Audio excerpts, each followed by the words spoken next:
नमस्कार, आपकी अदालत में आपका स्वागत है। आपकी अदालत में आज पेश करेंगे एक ऐसी अभिनेत्री को जिसने कम फिल्में की लेकिन एक के बाद एक हिट फिल्में की। एक ऐसी अदाकारा जिसने हर किरदार में लोगों के दिल जीत लिए। प्लीज वेलकम, मैं आमंत्रित कर रहा हूं आपकी अदालत में हमारी आज की मेहमान सेंसेशनल विद्या बालन।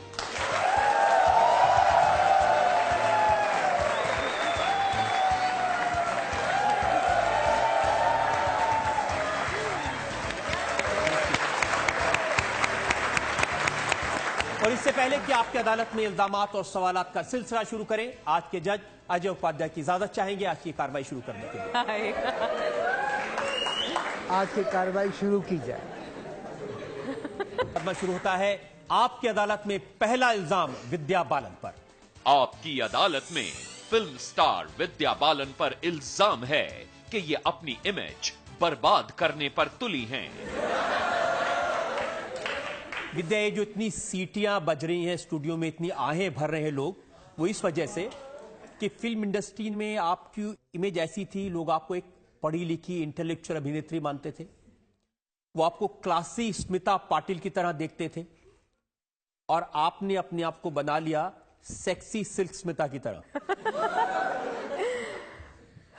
रजत जी, फिल्म में एक डायलॉग है, कुछ लोगों का नाम उनके काम से होता है, मेरा बदनाम होकर हुआ है।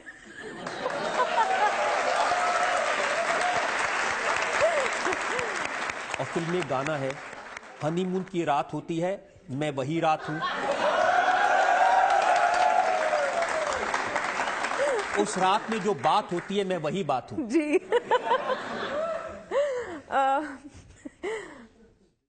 अब रजत अरोरा जो राइटर हैं, जिन्होंने लिरिक्स लिखे हैं गानों के, उनसे पूछना पड़ेगा कि मुझ में ऐसी क्या बात थी या फिर सिल्क में क्या बात थी जो उन्होंने ऐसा गाना लिखा। पर जब आप गाना सुनेंगे और जब सिचुएशन देखेंगे तब आपको रियलाइज होगा कि ये बहुत ही जायज है। अखबारों में क्या हेडलाइंस छपी हैं वो देखिए।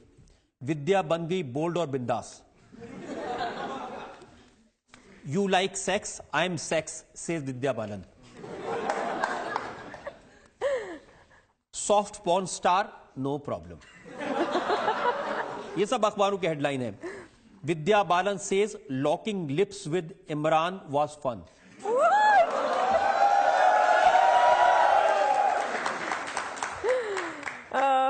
ये कैरेक्टर जो है सिल्क का डर्टी पिक्चर में, ये एक बहुत ही बेबाक और बिंदास लड़की का किरदार है। ये अपनी जिंदगी अपने उसूलों के हिसाब से जीती है। वो ना किसी से डरती है ना किसी की परवाह करती है। और खासकर जब औरत ऐसी होती है तो लोगों को बहुत दिक्कत होती है, लोग उसे अलग अलग नाम से पुकारते हैं। पर इस वजह से फिल्म का नाम भी डर्टी पिक्चर रखा है हमने। कितनी डर्टी है ये? गंदगी लोगों के दिमाग में है, क्योंकि जैसे मैंने ऐसा कुछ नहीं कहा कि locking lips with was fun और एनीथिंग ऑफ द सॉर्ट, पर किस चीज का क्या मतलब उन्होंने निकाला है मुझे नहीं समझ में आ रहा है। या फिर देखिए, आपकी जो स्टाइलिस्ट हैं निहारिका खान, उन्होंने कहा कि इस फिल्म में विद्या बालन हाफ नेकेड नजर आएंगी। क्योंकि ये सेक्स बॉम्ब का रोल है। अगर मैं संत का रोल कर रही होती तो बिकिनी में तो नहीं कर सकती थी। तो ऐसे ही सिल्क एक डांसिंग स्टार है 80 के दशक की, तो मैं वो ऊपर से नीचे ढकी हुई नहीं कर सकती थी। तो ये डायलॉग जो नसीरुद्दीन शाह बोलते हैं फिल्म में, वो कहते हैं कि शराफत के कपड़े उतरते हैं तो सबसे ज्यादा मजा शरीफों को आता है।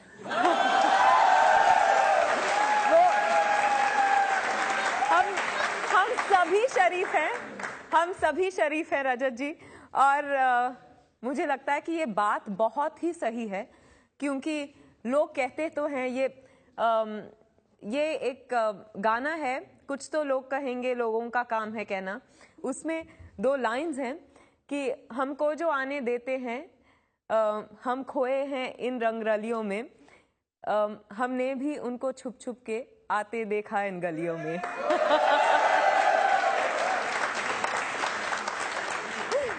शायद इसीलिए इस फिल्म में आपका डायलॉग है, मुझे जो चाहिए उसका मजा रात में आता है।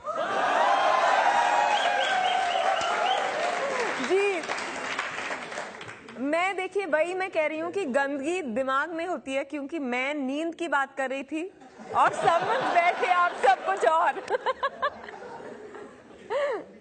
इतना कुछ उस फिल्म में दिखाया गया है और आप कह रही हैं आप नींद की बात कर रही थी।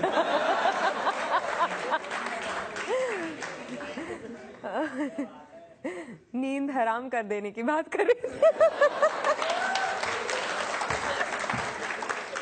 ये बात सही है कि इस फिल्म में आपने ऐसे ऐसे सीन किए हैं कि बहुत सारे लोगों की रातों की नींद उड़ जाएगी। मेरे ख्याल से सभी को दवाई लेनी पड़ेगी नींद की। इतने बरसों में जो आपकी इमेज बनी थी वो बर्बाद नहीं हो जाएगी ये सब देख के? नहीं, देखिए तालियों की गड़गड़ाहट कह रही है कि बिल्कुल नहीं।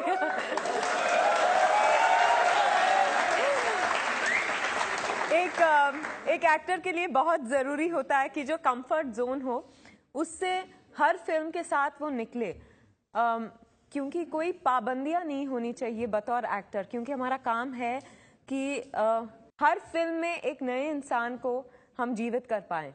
ये इंसान आपको सिल्क स्मिता में ही मिला था जो सेक्स सिंबल माना जाता था कि नहीं? देखिए मैंने पा में विद्या का रोल भी किया, इश्किया में कृष्णा, सबरीना का रोल किया नो वन किल्ड जेसिका में। तो हर फिल्म में कुछ नया करने की कोशिश रही है और मुझे लगता है कि बदनामी का कोई डर नहीं। एज एन एक्टर लगता है कि लोगों को मेरा एक नया पहलू देखने को मिलेगा इस फिल्म में। कम कपड़ों में वो भी एक नया पहलू है। वो, लेकिन जैसे मैंने कहा कि वो कैरेक्टर ऐसा है कि it would have been an injustice to play her any other way, और अगर मुझे लगा कि मैं ये नहीं कर सकती थी तो मुझे ये किरदार निभाना ही नहीं चाहिए था। तो आप अब लोगों से कहेंगे विद्या बदनाम हुई सिल्क स्मिता तेरे लिए।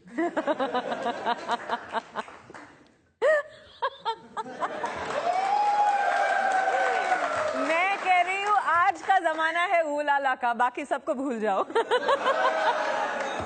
जिस जमाने पर ये फिल्म बनी है बहुत सारी साउथ इंडियन फिल्म्स ऐसी फिल्मों में बनी थी। सिल्क स्मिता का आपको सिल्क का नाम दिया गया है, एक नायलॉन नलिनी थी उस जमाने में, एक कॉटन कमला थी उस जमाने में, एक पॉलिएस्टर पद्मिनी थी, एक रेयॉन रेवती थी, और अब डर्टी विद्या। एक शब्द है फिल्म उलाला में, बुम्बाट। सब मुझे बुम्बाट बालन बुलाने लगे आजकल। तो शायद ये अलग ही है, पर मुझे वेलक्रो विद्या ना बुलाए बस। वेलक्रो मुझे अच्छा नहीं लगता। लेकिन आपको नहीं लगता कि इस फिल्म में वल्गैरिटी दिखाई गई है कुछ ज्यादा? हमारी फिल्म की सिल्क जो है उसका ये चॉइस है, वो मानती है कि you like sex, I am sex, take it और लीव इट, बिकॉज कैरेक्टर का मानना ऐसा है कि सभी को ये पसंद है। फिर क्यों सबके सामने मुझे बदनाम कर रहे हैं और चुप चुप कर आप देख रहे हैं? तो यही है कि her attitude was that I celebrate my body, I celebrate my sexuality. इसमें कोई गलती नहीं है। आप तो ऐसे कह रही हैं जैसे ये रोल करने में बहुत मजा आया आपको। बहुत मजा आया, बहुत मजा आया। और मैं ये दावे के साथ कह सकती हूँ कि लड़कों को तो मजा आएगा ही, पर लड़कियों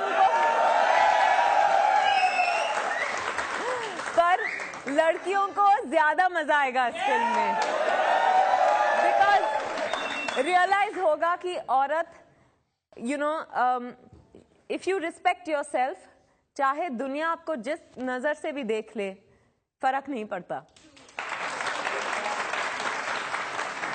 विद्या, आपने अपनी इमेज तो बिगाड़ने का काम किया ही है। फिर से लेकिन मैंने ये भी सुना कि जो बाकी एक्टर्स हैं इस फिल्म में, आपके जो को स्टार्स हैं, नसीरुन्निसा हैं, इमरान हाशमी हैं, उनकी इमेज का भी कबाड़ा हो जाएगा ये फिल्म आने के बाद में। वो मुझे मंजूर है। आपकी अदालत में आज हम मुकदमा चला रहे हैं विद्या बालन पर।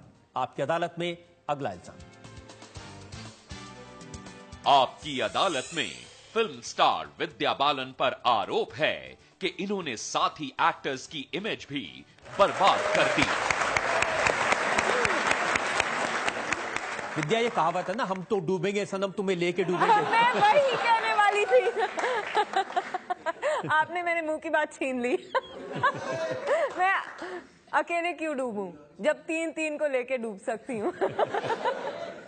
नसीरुद्दीन शाह इतने अकम्पलिश्ड, इतने रेस्पेक्टेड एक्टर हैं, पहली बार सेंसर बोर्ड उनके सीन को काट रहा है, ये आपने क्या किया? हाँ, पर अगर आप औरत के बारे में बुरा भला कहेंगे तो आपके साथ वही होगा। उनकी नीयत इस फिल्म में औरतों की तरफ बहुत ही खराब है। पर उनका कैरेक्टर है, और छोटी मुंह बड़ी बात होगी, पर उन्होंने बखूबी निभाया है। बहुत मजा आया उनके साथ काम करते हुए। एक वक्त के बाद तो लगा कि एक वक्त के बाद तो मुझे समझ में नहीं आ रहा था कि सही में नसीर साहब कैसे हैं, ऐसे ही हैं कि उनके जो डायलॉग्स थे उन पर भी सेंसर बोर्ड को बार बार बीप लगानी पड़ी। मैंने सुना तो ऐसा है। 20 साल बाद नसीरुद्दीन शाह को डांस करना पड़ा, और वो भी ऊलाला जैसे गाने पर। बप्पी दा ने इतने मजे के साथ ये गाना गाया है, और श्रेया घोषाल ने भी। वो जो जोश होता था उन दिनों के, उस दौर के गानों में, वो इस गाने में वो लेके आए हैं। और जब मैंने ये गाना पहली बार सुना तो मेरा मन किया कि मैं नाच उठूं।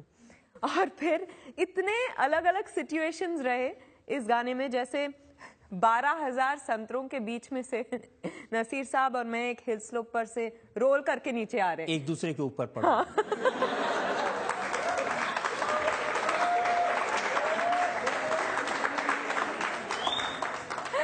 और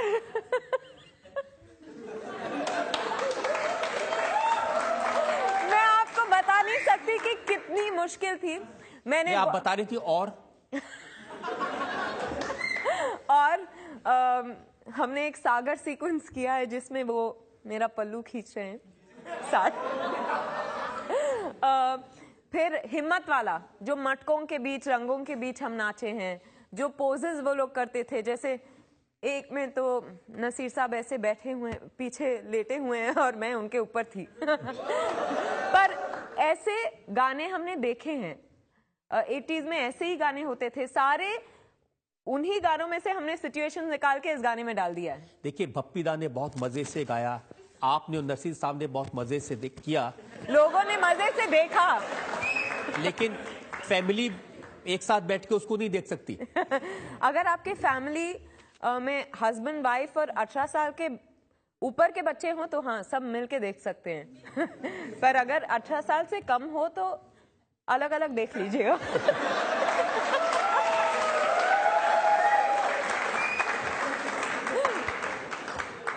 मैंने ये भी सुना कि जो रजनीकांत हैं उनके फैंस नाराज हैं, क्योंकि कहीं ना कहीं उनका कैरेक्टर दिखाया गया है नसीर साहब में।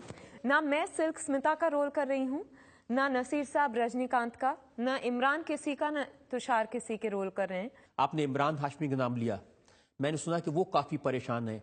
वो कहते हैं कि सीरियल किसर की इमेज मेरी थी, अब ये विद्या बालन ले गई इस इमेज को।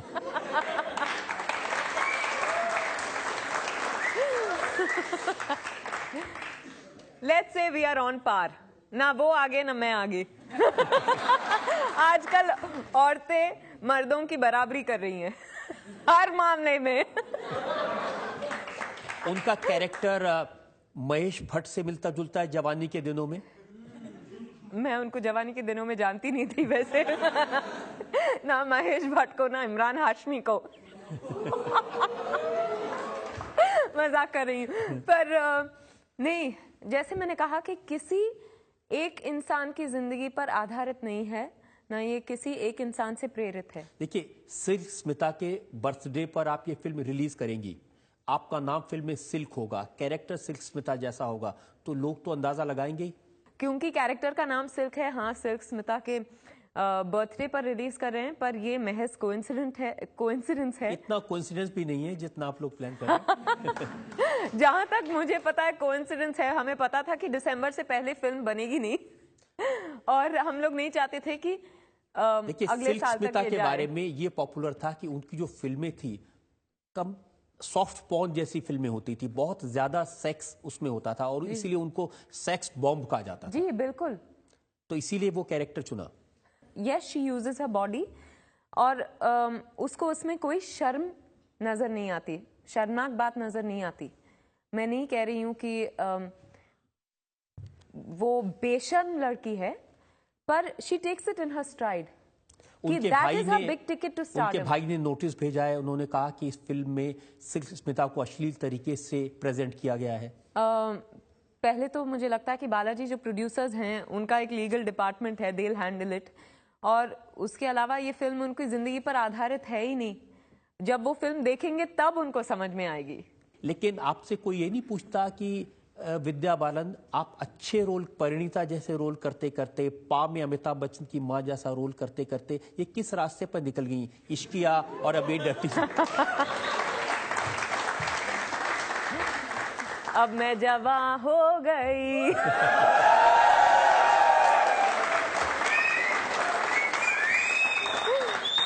और मैं सुना कि जो अगली फिल्म है वो उसमें आपका रोल डायन का है।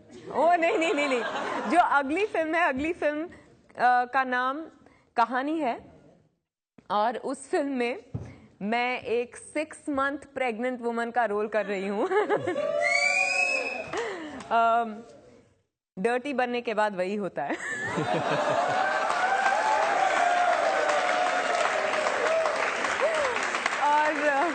अब विद्या, इतने एक्साइटेड ऑडियंसेस हमारे यहाँ पर हैं, अब इनके पास चलते हैं, अगर इनके पास में कुछ एक्साइटेड सवाल हो आपसे पूछने के लिए। जी बिल्कुल। जी हाँ, जो लोग पूछना चाहते हैं पूछिए। हेलो विद्या। हाय। ये सिल्क स्मिता का जो आपका कैरेक्टर है, इसमें और रियल लाइफ की विद्या में कोई क्या सिमिलैरिटी है? आप मेरी बात सुन ही नहीं रहे हैं, हाँ सिर्फ जी, मेरी बोलिए। तरफ देख के हंस रहे हैं।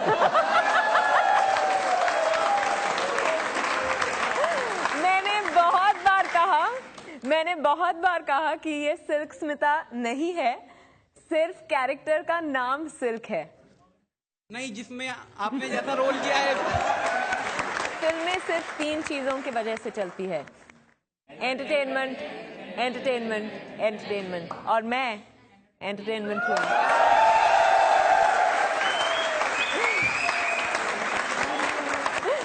आपने जैसा रोल किया है इस फिल्म में, वो और आपकी रियल लाइफ कोई मैच खाती है या नहीं?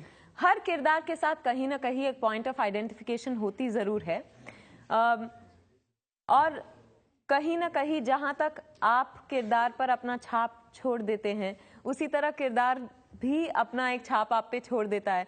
वो क्या छाप है बाद में पता चलेगा, अभी तक मुझे समझ में नहीं आया। लेकिन ये सही है कि कोई किरदार करते करते आप उसमें इतना खो जाती हैं कि कुछ दिन के लिए वैसी हो जाती हैं। वैसे कपड़ों में नजर जरूर आती हूँ प्रमोशंस के दौरान, पर हाँ, मैं थोड़ी और बेबाक हो गई हूँ। अभी तो आप ठीक ठाक कपड़े पहनकर आई हुई हैं। 80s के लुक में आई हूँ। उस तरह के कपड़े मैं सिर्फ कैरेक्टर के लिए पहनती हूँ। विद्या, बहुत सारे सवाल मेरे पास में, लिस्ट फहरिस्त बहुत लंबी है जी। हम एक और ब्रेक के रुकेंगे, और ब्रेक के बाद विद्या बालन पर जनता के इल्जामात और सवाल का एक और दौर। आपकी अदालत में आज हमारी मेहमान है विद्या बालन। आपकी अदालत में अगला इल्जाम।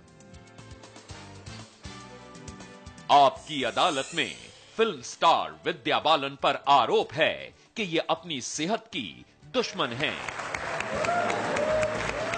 विद्या, ये बात सही कि इस फिल्म में काम करते करते बेहोश होकर गिर पड़ी, हॉस्पिटल ले जाना पड़ा आपको?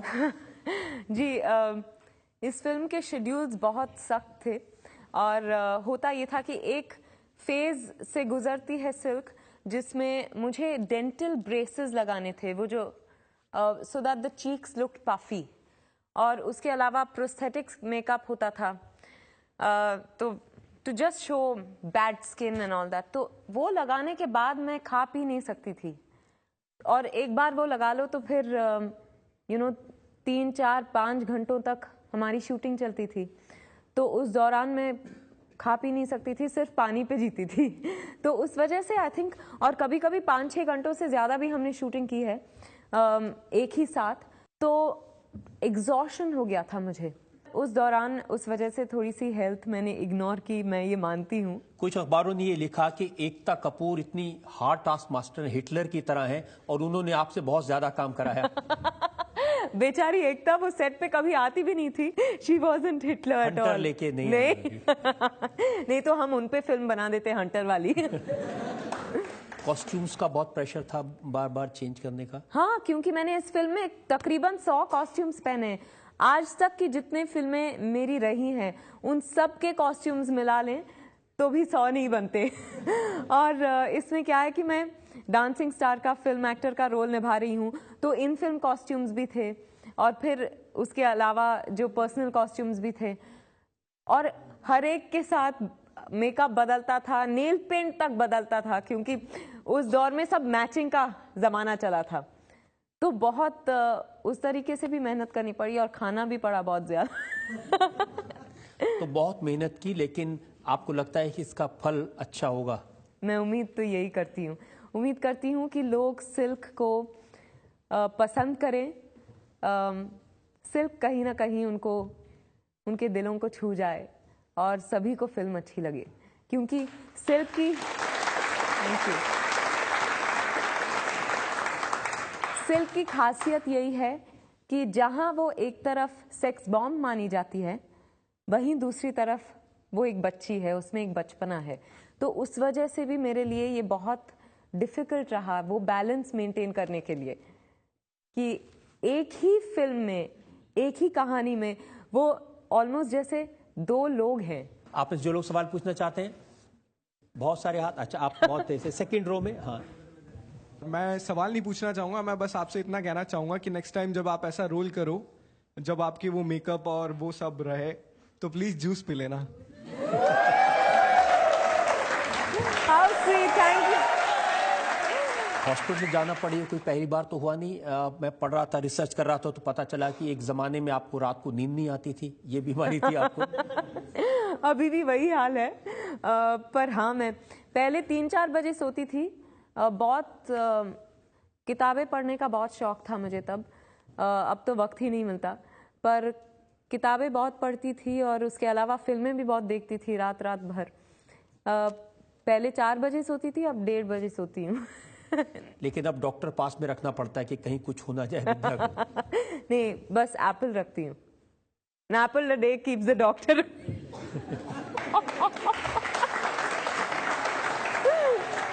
आप अपनी सक्सेस का श्रेय किसको देती हैं?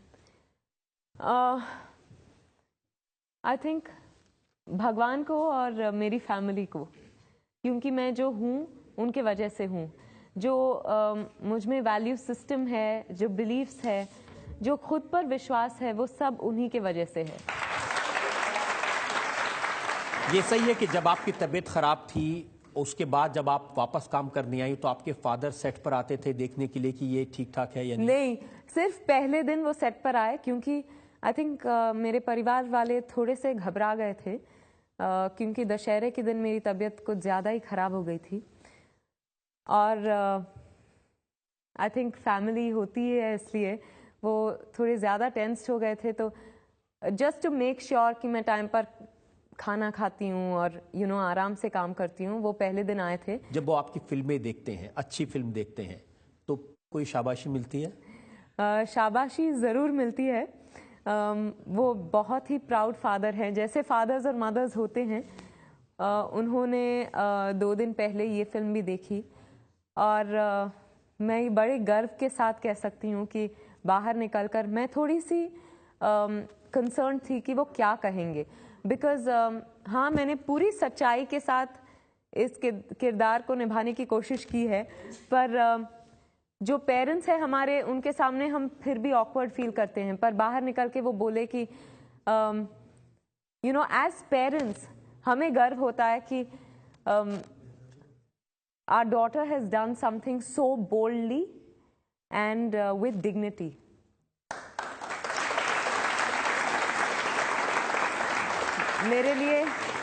मेरे लिए ये सबसे बड़ा कॉम्प्लीमेंट रहेगा ऑलवेज. ये बहुत बड़ी बात है. अगर मुझे लगता है कि आपके पेरेंट्स को आपका ऐसा रोल अच्छा लगा जिसके बारे में लोग कहते हैं बहुत डर्टी रोल है, तो मुझे लगता है जनता को भी जरूर पसंद आएगा. या मैं तो यही उम्मीद करती हूँ. इस फिल्म में जो आपने किरदार निभाया है, आप सोचते हैं कि कोई और एक्ट्रेस इससे अच्छा निभा सकती थी?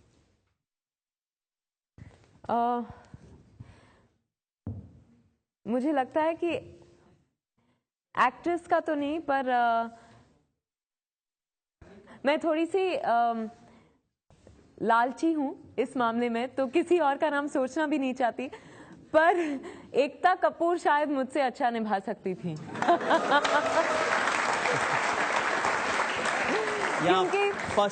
क्योंकि she loves the character of silk. मेरा ये क्वेश्चन है कि हम 5 की राधिका के टाइम की विद्या और आज के टाइम की विद्या में क्या डिफरेंस है? वो अच्छी थी, ये बहुत खराब है।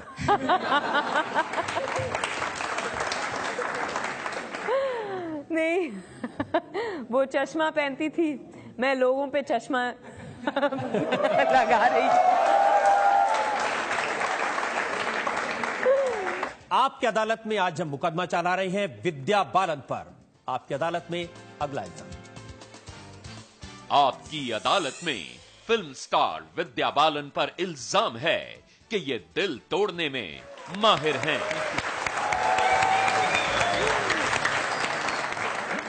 विद्या, आपके बारे में रिसर्च करते करते ये पता चला कि आप हार्ट स्पेशलिस्ट बनना चाहती थी, लेकिन हार्ट ब्रेकर बन गई हैं।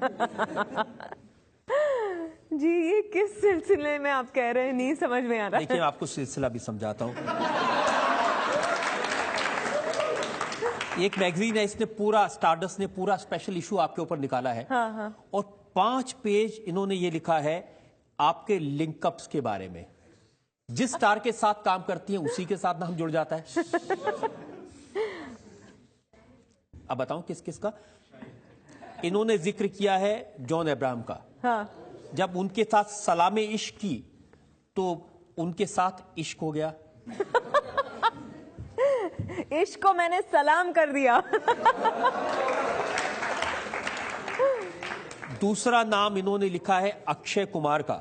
ओ, भूल भुलैया और हे बेबी के बाद अक्षय कुमार का नंबर आया। अक्षय कुमार भूल भुलैया में डर गए मुझसे। वो क्या इश्क लगाते।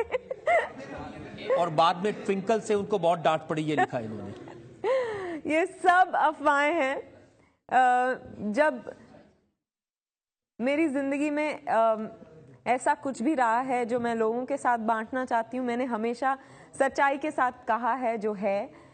पर मैंने ये भी रियलाइज किया है कि जब मैं नई थी तो हर फिल्म में लिंकअप कर देते थे और मुझे समझ में नहीं आता था कि मेरे साथ ऐसा क्यों हो रहा है।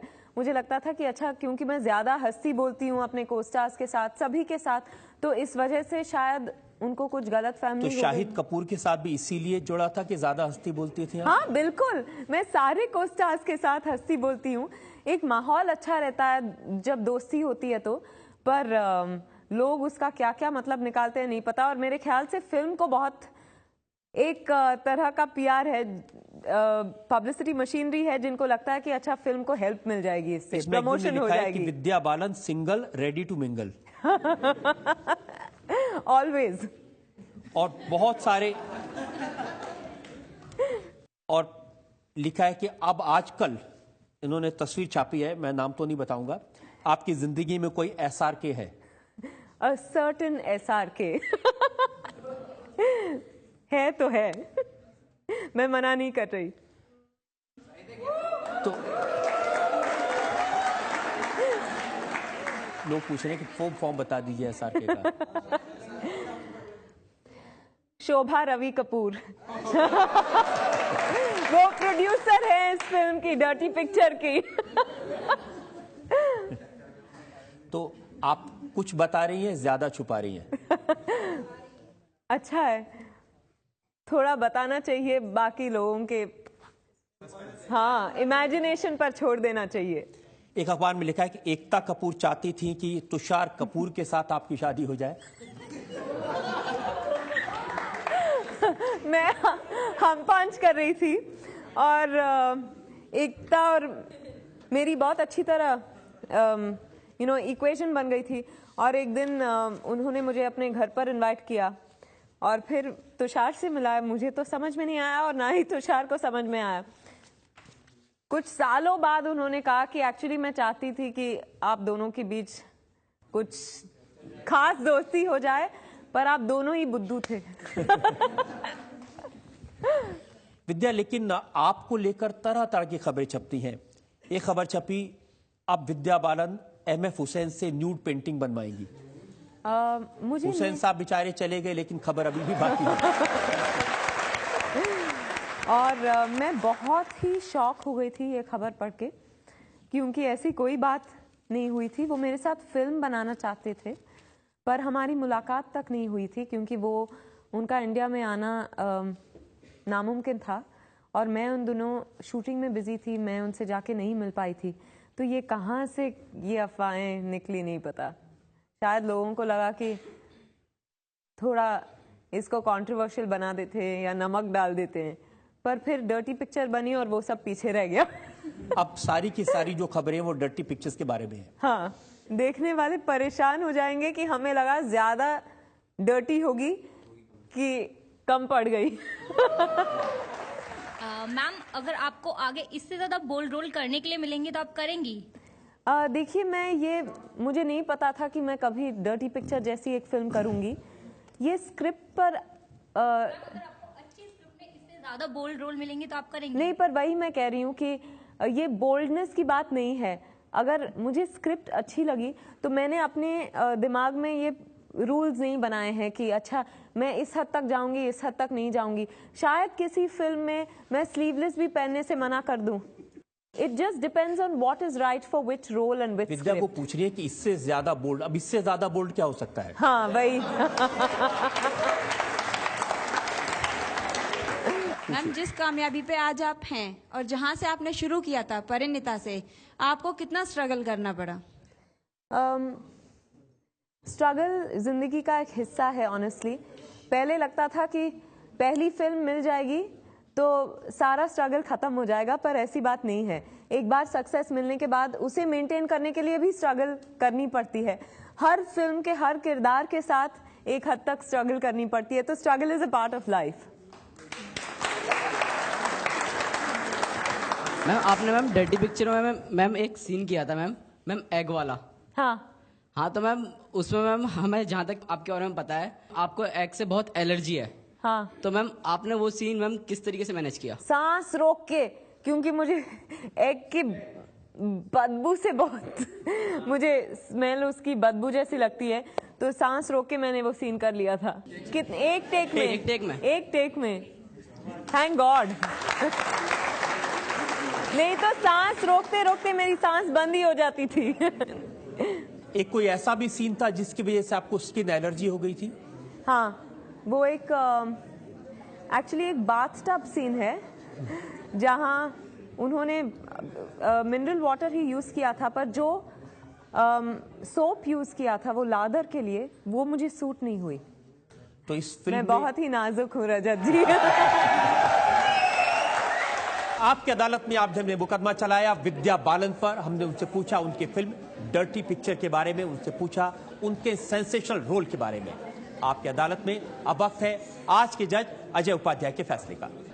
परिणीता से डर्टी पिक्चर्स तक की ये जो जर्नी है, ये जो यात्रा है विद्या बालन की, और इसमें ये कहना कि मैं स्टीरियोटाइप रोल से बाहर निकलना चाहती हूँ और एक मासूम लड़की के रोल से एक ऐसे रोल में जिसको कि सेक्स सायरन का आइकॉन कहा जाता था, उस तक पहुंचना मेरे ख्याल से 80 के दशक में, 20वीं सदी में, जब एक सेक्स सायरन एक सॉन्ग करती थी, आज 21वीं सदी के दूसरी दशक में उस सेक्स सायरन के ऊपर अगर एक फिल्म बन रही है या उससे जुड़ी हुई कोई फिल्म बन रही है, तो मुझे लगता है कि ये जो एक विमेन लिबरेशन का पार्ट है, जो मुक्त नारी का पार्ट है, मुझे लगता है कि जो कॉन्फिडेंस विद्या बालन ने आज अदालत में दिखाया है, ये आने वाली पीढ़ी डिग्निटी के साथ जिएगी और आज की नारी उसी डिग्निटी को मेंटेन करेगी। इसी के साथ मैं अपनी बात।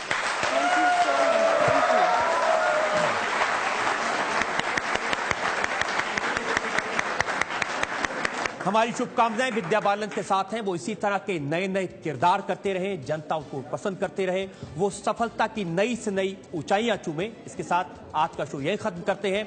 अगले सप्ताह से मुलाकात होगी आपकी अदालत में एक नई शख्सियत के साथ। तब तक के लिए नमस्कार।